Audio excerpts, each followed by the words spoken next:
Welcome, secret friends, and welcome, Patreon, and welcome to all these wonderful folks who are in front of me. This is the Secret Friends Unite Network and Patreon, gathered together with an incredible group of folks to talk about an incredible cause for pancreatic cancer research. Now, we are doing this in April of 2025. Our guests will talk about their upcoming event. But I would first and foremost like to welcome Kitty and Armin. How are you doing?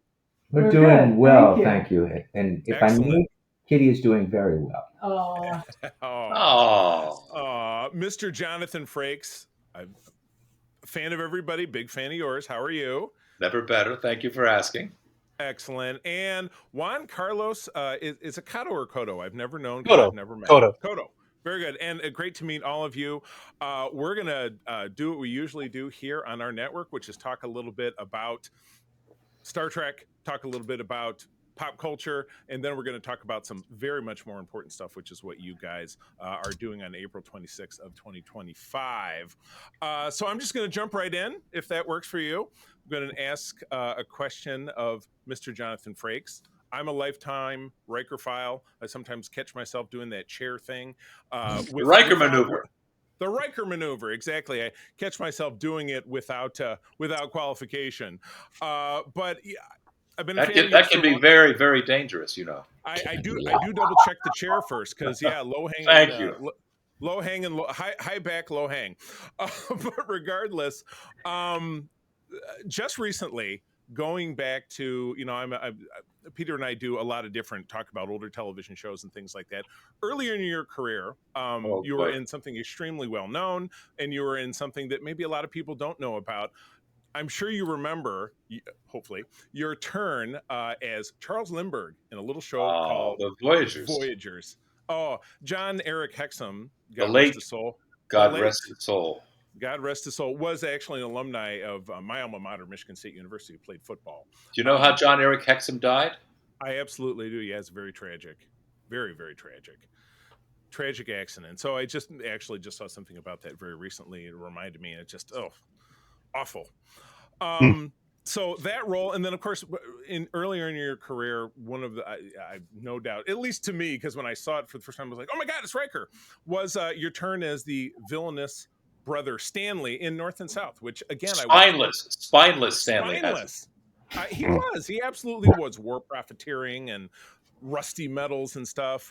I'm sure you could give us, mountains of incredible stories about those. I fell in love with my wife on that show. I remember reading that as well, but you had met her previously. I know you had met her. But when I met her on Bare Essence, which she was the star of, she was much too young. Oh, gotcha. Still is much too young, but I felt. And had I known that she was a legend, I would have not had the guts to flirt with her. I swear to you. I know the feeling. And what she was thinking about going out with number 37 on the call sheet when it was she and Swayze. Oh my gosh! So North and South, an incredible show, and they came back. It was book 1, book 2, and then book 3. I think aired after TNG went off, or was fairly close to it. Mm-hmm. Yeah. So tell me something amazing that maybe most people don't know about your time doing any one of those projects we talked about. We worked primarily in Charleston, South Carolina, and Natchez, Mississippi. In Charleston, Patrick Swayze and Kirstie Alley were the leaders of the post after rap, if you will. Mm-hmm.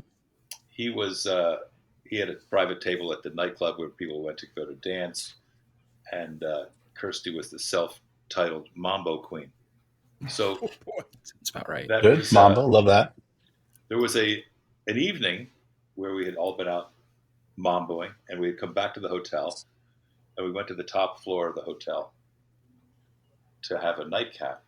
And David Carradine, who was in North and South, and Patrick Swayze, who was the star of the show, convinced each other and most of us that were left that they could fly.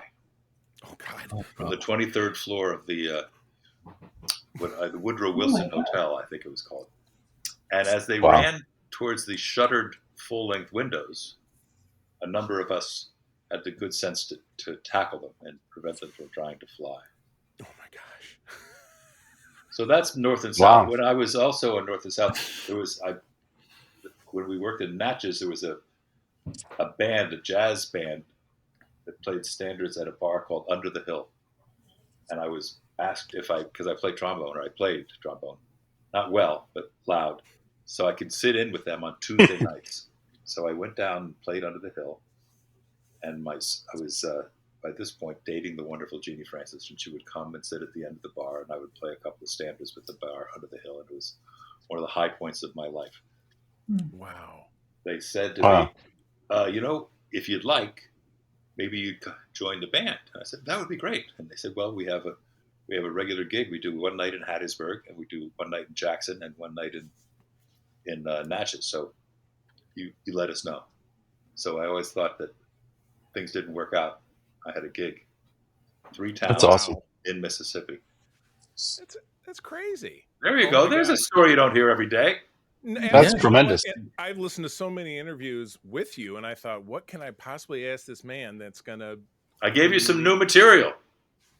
I'm very grateful. And in a lot of ways, they adapted kind of what you just described in a very early season 1 episode of TNG with the holodeck. Kind of you sitting in with the band.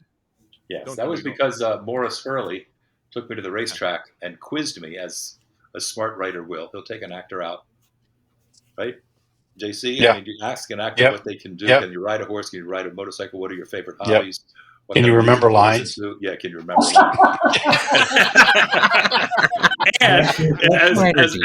and all of us will generally lie and say, yeah, of course I can ride a horse. Yeah.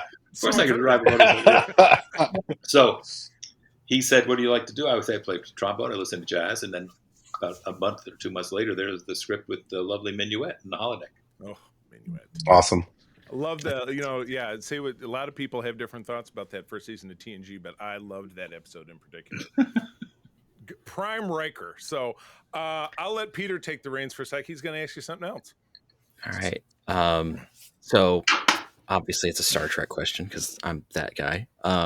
So my family would kill me if I didn't ask this one. So one of my favorite scenes in one of your films that you directed was in First Contact. And it's the scene in the bar with you, Marina, and James. And my family just loses it. We giggle, we laugh the whole time. And we always wondered, one, how many takes did you guys have to do on that? And then was it actually written or was it all improvised? Because there's just so many moments where it's I'm not sure if you're losing it on purpose or if it's just you're grinning because it's funny, but so much. It's just one of my favorite scenes. It's a wonderful scene. And Marina and Cromwell were spectacular in it. Both of them were lit up on tequila in the story, and and acting drunk is not easy. No. And both of them, I thought, nailed it. I think we stayed to the script because the script was so strong. Yeah. Okay. I think she was blended was the phrase that she used. Right. I think so. Yeah. Cromwell was a delight, and Marina is an underused talent. I think we'd agree. Mm-hmm. So that was one of my favorite scenes as well. I just had to stand there and react. Yeah. So it was good for me. It was right in my wheelhouse. No line. Yes. That's funny. You cannot bring the pot. That's the other thing.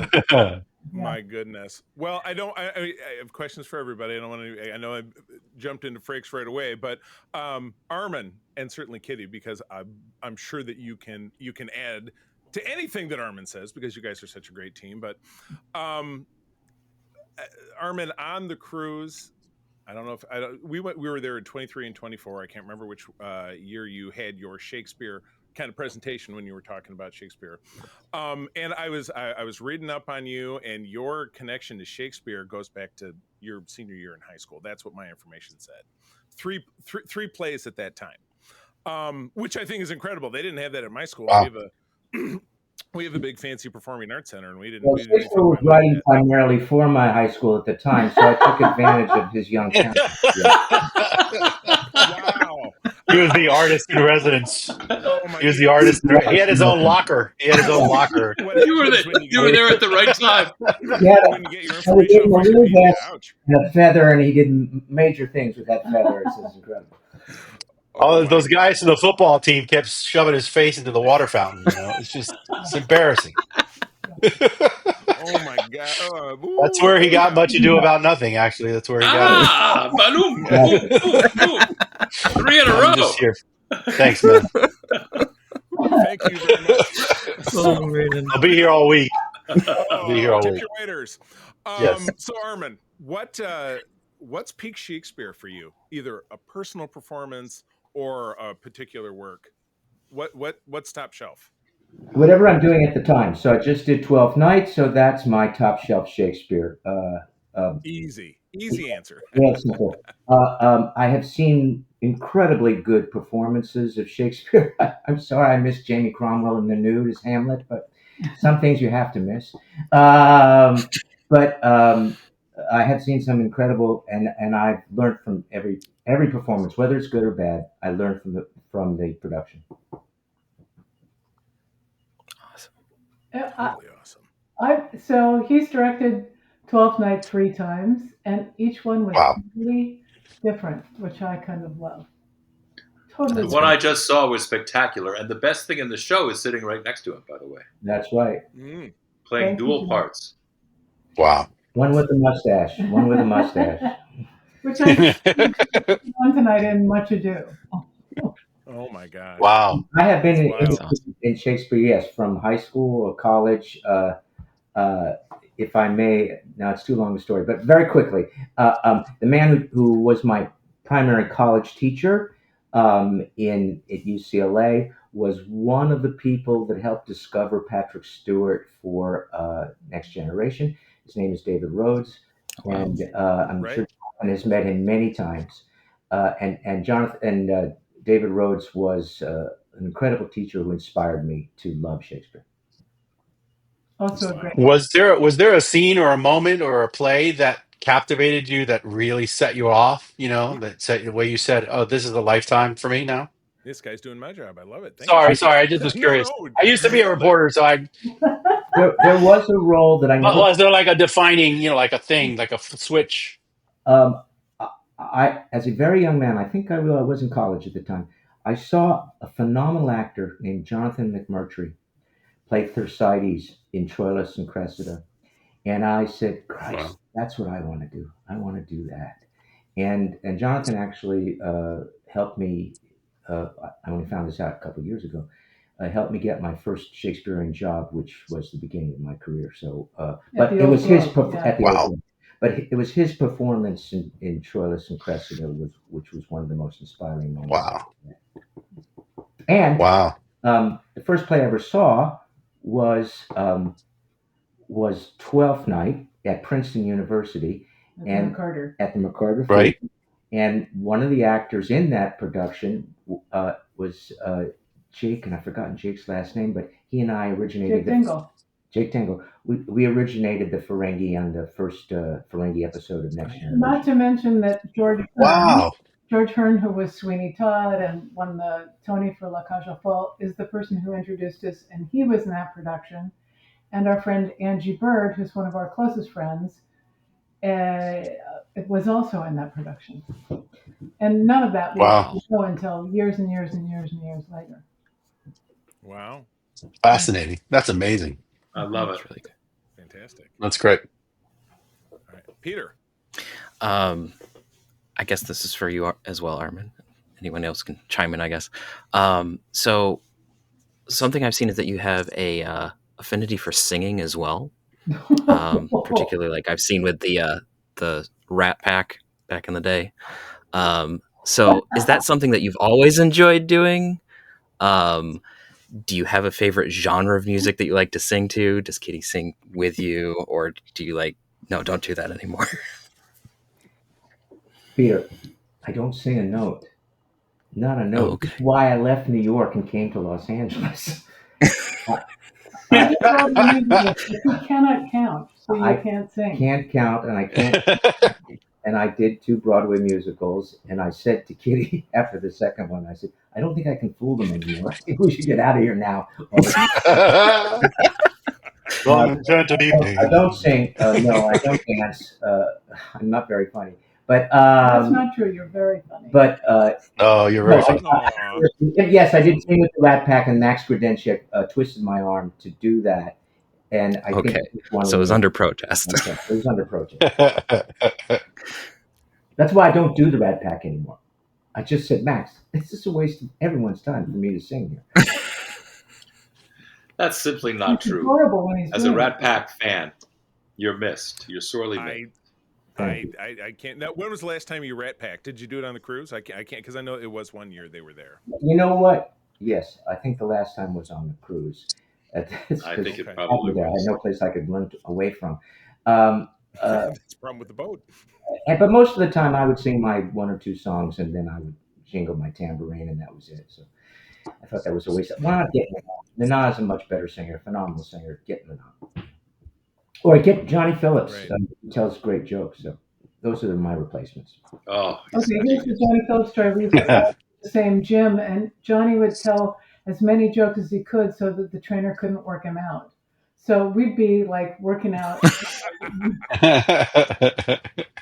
His trainer would be laughing. Misdirection. Yeah. It's a method. Right. Absolutely. All right. Juan Carlo. Yes. You and your extremely talented brother, rest in peace, were both involved in one of my favorite shows of all time, Fox's 24. Yeah. Which it was a show that couldn't die until it did finally die, and poor Jackson was in prison. What a bummer. But it was funny when I first interviewed John Billingsley a couple of years ago. He obviously had a role in that show in season, I'm going to say 7. And even he said, with all the morally reprehensible stuff that Jack Bauer has to do, what an incredible show, which is exactly how I feel about it. Yeah. But you were, as I said, you and your brother heavily involved. Give me something, a standout memory from your experience working on that show. I mean, there were a lot. It was a kind of a crazy time because we split that season in 2 pieces because of the writer's strike. Right. So I had been on a show called Journeyman right before the strike. It was a really cool show, and it died because of the strike. Basically, we rushed to finish our episodes, and then Alex Graves directed them without us there and finished the season. And then it was an NBC production it was a Fox production for NBC. And so NBC didn't keep it on the air. And so out of that, I was under an overall at Fox because I had been on a show before that called Standoff, where actually I cast John Billingsley as a hostage in a big hostage situation. Anyway, all that to say is when that show died under my overall, they moved me over to 24, where Manny had been at that point for like 2 or 3 years. So they had already shot, I think, 4 or 5 of the episodes and had written 8 of them. So some of that got shot. So it was a 24 episode season, a huge season, obviously. So they had a third to half of their season, and they decided to, in the middle of the season, to stop and make a movie. I don't know if you remember 24 Resurrection, right? Absolutely, yeah. Tom Kassar, who was the producing director, came in and said, listen, we have this, and Michael Click, who was the line producer, who had been actually the line producer on my first show ever, The Pretender.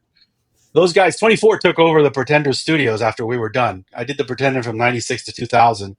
Then after that, did a show called Freaky Links, and then 24 moved into that building. So a lot of our production, Rodney Charters, all those guys, the DP. Anyway, so Click was like, we have this deal. We can go to South Africa and make a movie, right? So they decided to do 2 hours and shoot it. So they stopped shooting the season. We all worked on this movie and made a 2-hour movie and then kept working on the season. So my biggest memory of that was I had never been on a show where we just basically pumped the brakes. Not pumped the brakes. We put the brakes on the entire season. The e-brake. Veered to this movie, did a 2-hour movie that was out of the timeline. And then they ended up using that as a kind of an interstitial. As I recall, they ran it, as an interstitial before they could launch the full season, right? Right. Because the other thing they did on that show, was there were sequences and whole storylines that they used to call it. Manny used to say sometimes Joel and Joel Surnow and Howard Gordon, the guys, they used the show like a scratch pad, meaning they would shoot a whole storyline and realize this actor's not working, or this storyline's not working, or this twist is going to work, and they would just go back and reshoot the whole thing.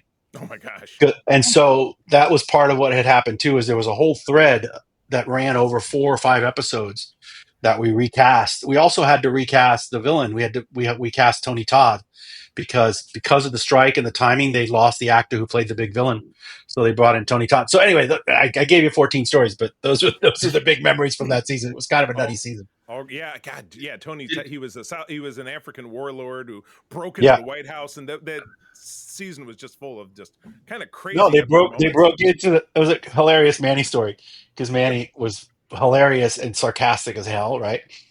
And I don't know if you remember that when they take over the White House, there's this whole Frogman sequence, which Manny was like, I don't know about this thing, right? But then they went and they shot it, and when they shot it, they had these super tough bad guys getting out of the Frogman suit, getting out of the water into the secret Civil War tunnel under the White House, flopping around in their Frogman suits. And Manny and I used to talk about we used to talk about Johnny Quest all the time, and the Frogmen and Johnny Quest were really cool. I was like, Frogmen are cool and scary until they get out of the water and they stop flopping around, right? So they showed us the cut, right? And it was the cut with all the boxes, Right. And sure enough, one of the boxes was these guys flopping around trying to make their way into the White House, and then it zooms in on it. And Manny's like, "We gotta cut that, man!" It's like, he went off. He went off on the. I was going to go back and watch it. That got cut. It might still be there, but I remember him going off on it. Oh my gosh! It was hilarious. Oh my goodness! All right, Peter. Great name drops in that story, by the way. Yeah, that's what I remember. Did John Cassar direct the movie in Africa? Yeah. I mean, did he deep DP it? No. Rodney Charters was the DP, and John Cassar was the producing director, the producing director. Right. Mm-hmm. So he directed. The way they did it on that show is you direct 2 of them. Right. So you would come in, and he and Seth now do all of the Orville's. Cassar. Right. And Cassar had started on La Femme Nikita on USA with Surnow. Yes. So he went way Charters back. went on to take over on Roswell. And Tony Todd, may he rest in peace, became one of our greatest Klingons on Next Gen. Oh, absolutely. Yeah. And Charters was great. Charters was really great. He's a Kiwi. He was Kiwi. Yeah, he was funny. He always reminded me of the guy. He reminded me of the mechanic in Road Warrior. Oh. He had the same haircut, and he was like, "It's got a busted timing gear." Remember when they're talking, and he's like running them through the thing? Oh my god! Anyway, Rodney Charters reminded me of John Bartley, who was a Kiwi cinematographer, who told me one of the greatest pieces of advice I ever got when I was directing was, he said, "Frakes, if somebody upstairs doesn't ask us at least once a week, what the hell were you thinking, then we're doing it wrong." That's great. So I think that's great. Makes sense. Pretty good advice. I like it. That's great. Hey, Secret Friends Unite, let me tell you about Zencastr. We use them for our show, and now they're supporting us. Zencastr is now the all-in-one solution making podcasting easy. It's the ultimate web-based podcasting solution. Provides high-quality audio and video podcast production and hosting. With a full suite of professional tools, podcasters can seamlessly record, produce, and publish studio-quality content, all from one dashboard. Being a creator has never been easier. And we chose Zencastr because of the ease of use, high quality output, and it makes it super easy for our guests to come on. We had multiple solutions we tried before, and Zencastr has just been the best fit for us. Why Zencastr? It's now super easy to record a podcast with Zencastr. Log in using your browser and start recording a high-quality podcast right away. Record studio-quality sounds and up to 4K video with your guests. Feel a sense of zen knowing Zencastr's multi-layered backups ensure you always have your recordings in the highest quality, even if the connection is unstable. Have you ever worried what you sound like? Zencastr's post-production process makes you sound buttery smooth. It automatically removes those ums and ahs in your recording. It removes those awkward pauses in conversation too. Set the right podcast loudness and levels while reducing background noise with the click of a button. So if you're interested in making an easy, high-quality podcast just with the click of a browser button, Go to Zencastr.com/pricing and use my code SFU1. You'll get 30% off your first month of any Zencastr paid plan. I want you to have the same easy experiences I do for all my podcasting and content needs. It's time to share your story. Now back to the show. I like it. All right, Peter. All right, for one call, I've got. I guess it's a technical question. Don't worry, it's not. No, okay. It's not that technical. Copy that. You've clearly got the right group. Yeah. So, for series like 24 or like what you're working on now, 911, things that are set kind of in the present day, and when you're dealing with like tangentially related to real life events or like disasters, how much do you take like inspiration from those? How do they affect your writing when you're creating a plot or a story arc or something like that? On 911, a lot. And I'm no longer on 911. I was on it for 6 seasons. Okay. But in working on that show, it was very much going on YouTube and finding the crazy thing that somebody did and sort of recreating that, right? So the very first thing I ever wrote on that show, I started on season 2, and I didn't start writing till episode 2, but I ended up writing this, what we call the case, that ended up being cut into episode 1. But it was, and you can look it up, it's on YouTube, but there were these British kids who decided to cement their head into a microwave. Oh yeah. Okay. Right. And I don't know why, but the kid decided to cement his head into the microwave and see what would happen. And so my pitch was, they're in a house in LA and the kid falls into the pool, right? When we show up, the kid falls into the pool. And so now what would have been 2 hours of cutting this kid out of the thing becomes 30 seconds of, we got to get him out of the water and get him breathing again, right? So that was the pretty hard, but that came completely out of YouTube. That's the one side. So we are always looking for stuff that really happened, and people will come in and will say, what's that? And we can make a case out of it.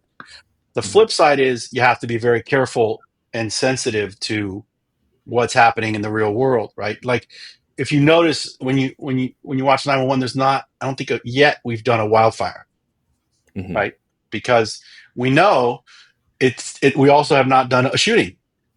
Because we know the minute we do one of those episodes, it's going to air, and that's going to be in the news. Yeah. Especially with the wildfires, right? And it's also like in 911, the particular question was tone, and what that show is. The show has a sort of an edge of humor in it, and a sort of absurdity to it sometimes. Yeah. And it's like you can't get any of that with a wildfire. That's why we did at one point we were going to do a wildfire in the Hollywood Hills, and we were going to have the animals from the zoo get loose. And we just decided to use that in an episode we did about ransomware and the whole city shutting down and stuff, which was the beginning of season 4. So same. And then the last thing I'll talk about is the pandemic, right? Which was the best example of something that's really happening that we were confronted with. We had to deal with that. What do we do? Right. It's like, and we were of the mind when we first sat down, myself and Kristen Rydell and Tim Minear, we were of the mind of let's just ignore it. But then what we decided to do was confront it, put it in the show, because we'd be wearing masks. Our ER guys, our paramedics would be wearing masks. It would all be part of the natural language of the show. But what we did was we set the show 3 months prior to real life so that we could catch up, right? So our narrative basically took you through COVID is in the storyline, and we went all the way through vaccines and all the stuff that happened during COVID, and we were able to kind of stay ahead of it that way. So we made a very conscious decision to just sort of use the timeline to our advantage. And that's, in a show like that, you sort of have to do it, right? So, yeah. So it's a little bit yes and no, I think, is the answer to the question. We're conscious of it, and it's a great tool, but yeah. So you use the real facts and put them into the script, and then 6 or 8 or 10 weeks later, those facts were on the air. No, the reverse. We would be living those facts. We would be living those facts and putting them in the storyline, because the storyline was set 3 months past. You know what I'm saying? Oh, I get it. Like, yeah. We were kind of using. So when we saw that, the vaccines were coming and people were starting to go to schools and all get vaccinated, we did a storyline where, toward the end of the season, where everybody gets their vaccines and stuff like that. And so we were able to kind of stay ahead of it. Wow. But Johnny, we did an episode where that happened. Your scenario happened. We did an episode about locking people up in San Francisco, and then a year later, that's what happened in San Francisco. They locked people up exactly the way we had said it on the episode. Ira was appreciative about it. Mm-hmm. I hate to say this, but I have a hard out in 5 minutes because I have to go to work. Okay. Go ahead. Gotcha. Well, it's all yours. Me too. Yeah, Leah, let's pop on over and hear from the captain, Kitty, all about the PanCan, about PurpleStride, please. PurpleStride is our big fundraiser every year for the Pancreatic Cancer Action Network. PanCan is the only sort of full service pancreatic cancer nonprofit in the world. We work with patients, we fund research, we help families and caregivers. We talk to doctors about how to recognize the symptoms, because so few doctors actually understand how to see it coming on to somebody. I'm really lucky I'm alive. I don't know why, but that's why I work with PanCan, because I'm so lucky. At the time I was diagnosed, there was a 3 to 4% chance of living 5 years, and here we are 21 years later. And these guys, Jonathan and JC, lost their brothers, and John Billingsley lost his mom. And we lost 2 friends in the last couple of weeks, and we don't know it to stop. And it's hopeful and wonderful and exciting to come to the PanCan walks, and we hope people will join us at PurpleStride, if not in LA and actually walk with us, then in one of the other 59 cities around the United States. Oh my goodness, it's incredible. Let us have that web address, because I know you got to go. How do people contribute? How do people sign up? How do people learn more? JC. PurpleStride.org/Team Trek. Perfect. You can join the team, or you can just donate, or you can share it. It's a great website for anyone who not only wants to, if they have symptoms, if they have a family member with symptoms, if they have a family member confronting it, not only for donations. It's a great site, and they really are a full service site that will provide help and guidance. They'll guide you to a second doctor if you want a second opinion. They'll tell you about they'll tell you about what you need to get through it. Everything. It's fantastic. And you must get a second opinion. You always must get a second opinion. Yeah. And there's one other thing I want to say before I go. Please. You do about nothing. Our team is great, but it's more important than ever right now, because the federal government cut 57% of the funding out of the Health and Human Services budget, and they took all of the pancreatic cancer research money out of the defense budget, which was a huge program. So not just for our cancer, but for all cancers, it's really important that we raise money for this. And I know it's a scary time in the world financially, but do what you can, even if it's just put it on social media. Please help us. Thank you. Yeah, spread the word. And it doesn't have to be before April 26th. PanCan is open all year round. But it would be great to rally and spread the word to your friends on social. And absolutely, it's and 60 speaking cities of all year round, it's a big deal. The all year round address is pancan.org, without the Team Trek or anything. And if you're interested in marching, and I'm telling you, it's a glorious experience. I've marched in Los Angeles. I've marched in Kansas City. It's an incredible, joyful experience to meet these people and talk to them and march with them. Go to pancan.org. See if you live near a march. Please participate in the march. You don't have to give anything. You just walk with other people and celebrate life. Yep, and you can start your own team, smaller team under our team. We'd be glad to have you be your, be a satellite team to us. We'd love to have you. Yeah, it's happening in 60 communities across the U.S. It's pretty great. All right, I have to go to work. Very good.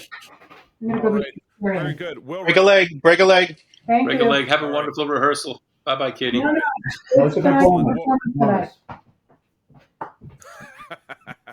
Well, I didn't know if that was going to shut us down, but we're all still here. But quick wrap up.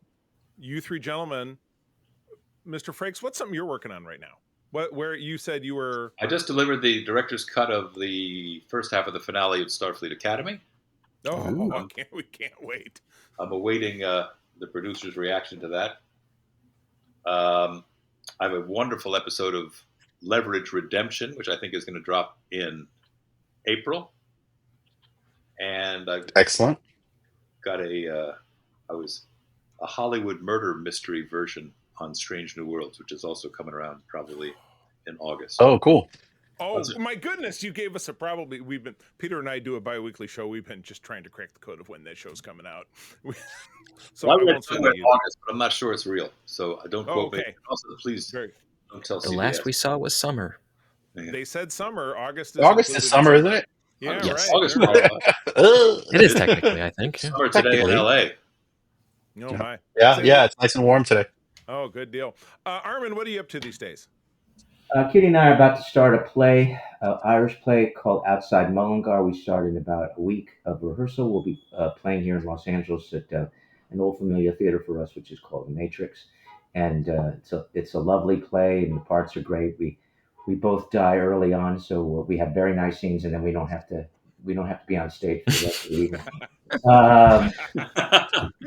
Good gig. Yeah, it's a great gig. And that's about it. I'm considering writing some more novels, but right now the ideas are just running around in my head saying, write me down, write me down, write me down. Right. Yeah. JC, if I may call you that, what are you up to these days? Yeah. I just closed a deal to rewrite a pilot and a Bible for a show about the Bacardi rum family, the history of the Bacardi rum family, set against. The short version is they're a Spanish family that became a Cuban family in the mid 19th century and sort of fought. They basically helped fight the Spanish-American War, and they helped fight every war in Cuban history. But it's set. This particular part of the story is set against the Spanish-American War and Teddy Roosevelt and William Randolph Hearst and all of that. The explosion of the Maine, and all that stuff. So it's a big epic family saga. That sounds fun. Well, congratulations! Fantastic. Yeah. Good deal. Wonderful. Well, gentlemen and lady who's now left us, this has been an incredible experience. PurpleStride.org/Team Trek is one place that you can go. But as JC had mentioned, is again PanCan.org. PanCan.org. But the PurpleStride address will get you to our page, right? And join us if you can, and if you can't join us, make a team, and if not, just spread it around. It's awareness is a big part of it. People need to be aware of this disease because they hear symptoms. For my brother, it was diabetes that happened suddenly, and that's really what set you off. So it's good to be informed. If I may piggyback on that, please. We got a phone call yesterday from a friend who has a friend that just got diagnosed with pancreatic cancer, and that patient told his friend who told us that it's a death sentence. It's a death sentence. And what Kitty has told this person is, no, it's not a death sentence. People do survive. The percentage is not great. When Kitty got it, it was 3%. It is now 13%. But it's by helping us, by helping PanCan, we can raise that percentage up. But the most important thing is just what JC said. It's about getting advice and understanding there's more to this disease than what you think there is. You can get help. There is perhaps a way out. And unless you contact PanCan, and if you're in a rural area especially, you have to get a second opinion. You can't just trust your local doctor, because the truth is doctors don't know enough about this disease. We've heard of a lot of great doctors who just didn't know. Yeah. And PanCan will provide an advocate to help you with all this as well. Yeah. Excellent. Fantastic. Great. Well, gentlemen. Excellent, guys. Thank you. So great. Thank you so much. We will wrap up. Remember, the 26th here in April, but beyond, please go visit and help as much as you can. I've been Charlie with Peter. Gentlemen, thank you so much. We will see you out there. Thank you. This podcast is part of the Secret Friends Unite podcasting network, available on Apple Podcasts, Spotify, and podcast services around the galaxy, as well as video on our YouTube channel. You can support Secret Friends Unite by becoming a Patreon member, get bonus programs and more over at patreon.com/secretfriendsunite. Join our Discord community for even more discussions on all things geek. For all the latest updates on Secret Friends Unite, make sure to follow us on Threads at secret.friends.unite and visit secretfriendsunite.com. Find our merchandise at TeePublic and Redbubble. Thanks for listening, and may the Force live long and prosper.